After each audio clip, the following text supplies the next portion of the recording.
कुछ लोगों को देखकर एक ही कहावत स्मरण होती है, चमड़ी जाए पर दमड़ी ना जाए। जहांगीरपुरी की हिंसा और तत्पश्चात अतिक्रमण पर हुई कार्रवाई को लेकर अभी एक माह भी पूर्ण नहीं हुआ कि शाहीन बाग में भी अतिक्रमण के विरुद्ध कार्रवाई प्रारंभ की गई। यह और बात थी कि भारी विरोध और राजनीतिक हस्तक्षेप के कारण बुलडोजर को बैरंग लौटना पड़ा, परंतु इस बार वामपंथियों को सुप्रीम कोर्ट से ऐसी दुलत्ती पड़ी कि उनका हाल कुछ ऐसा हो गया।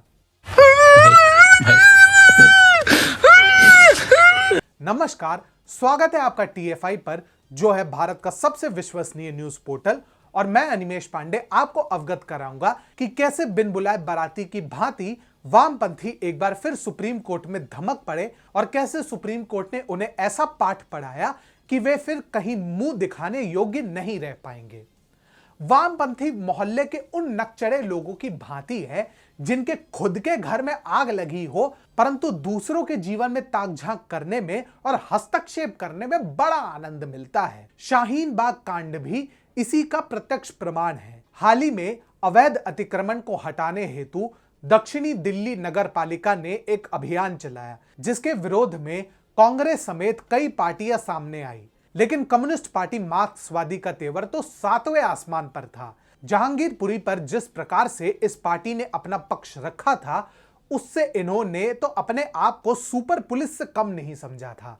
इसी तेवर को आत्मसात करते हुए इस पार्टी ने सुप्रीम कोर्ट में अतिक्रमण रोधी अभियान के विरुद्ध याचिका दायर की, परंतु बार बार वामपंथियों द्वारा सुप्रीम कोर्ट को अपना पिकनिक स्पॉट बनाने के कारण सुप्रीम कोर्ट के न्यायाधीशों का भी कुछ ऐसा हाल हो चुका था। चुप!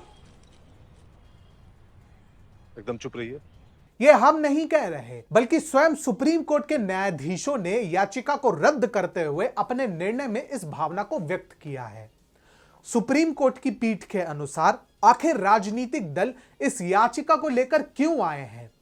हम केवल पीड़ित पक्ष की बात सुनेंगे।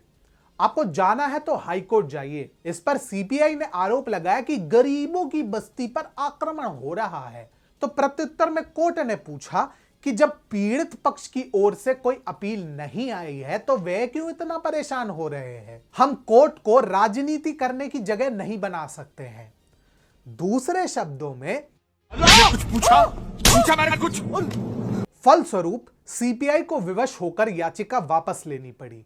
लेकिन इससे पूर्व में भी वामपंथियों ने बात बात पर ऐसे ही बाधा डालने का प्रयास किया है, चाहे वो जहांगीरपुरी हिंसा की बात हो या फिर कोई और असामाजिक घटना हो। सामाजिक सौहार्द को बिगाड़ने में इन्हें विशेष सिद्धि प्राप्त है भैया, और कोर्ट को अपना राजनीतिक अड्डा बनाने में तो इन्हें कुछ अलग ही आनंद आता है। इससे न केवल कोर्ट का समय बर्बाद होता है, अपितु कई आमजन वास्तविक न्याय से वंचित रहते हैं। परंतु जहांगीरपुरी प्रकरण के बाद से तो सुप्रीम कोर्ट भी कहीं ना कहीं अब वामपंथियों की दादागिरी से तंग आता हुआ प्रतीत हो रहा है।